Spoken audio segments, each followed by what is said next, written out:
My name is Roger Foley. I'm 49. I was born in Ottawa, Ontario. As a kid, I was always very sick, and I was very uncoordinated and always tired. And back then they didn't really have a lot of testing of what I ended up being diagnosed with. So I just thought, I'm lazy, I can work through it. I grew up with my father, and he was a former World War II frontline veteran. He had a lot of perseverance, and I guess that rubbed off on me. When he passed away, it was really hard. But I'm bedridden. I have severe pain levels every day. I have to take medications or I can't even function. Why are you in the hospital now instead of your home? Unfortunately, we live in a country where persons with disabilities aren't allowed to choose who's around them. You're worked at, you're not worked with. To give an example, I get a worker to help me get into the tub. So I'm washing myself in the tub and I'm ready for help to get help transferring out of the tub, and I call and I don't get an answer.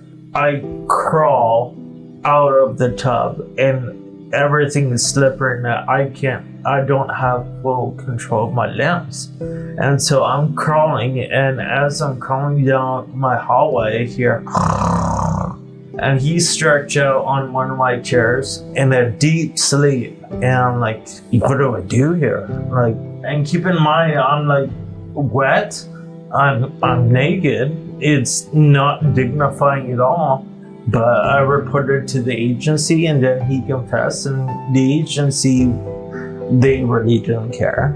Have you been offered euthanasia? Yeah, multiple times. One time, he asked me, do you have any thoughts of self-harm? I'm honest with him and tell him, like, I do think about ending my life because of what I'm going through, being prevented from the resource that I need to live safely back at home. And from out of nowhere, he just pulls out, well, if you don't get self-directed funding, you can always apply for an assisted. You know what I mean? You feel so pillaged. What is the impact on you as a patient of having euthanasia suggested? With me, it's completely traumatized me. Now it's this overlying option where in my situation, when I say I'm suicidal, I'm met with, well, you know, the hospital has a program to help you with that if you want to end your life.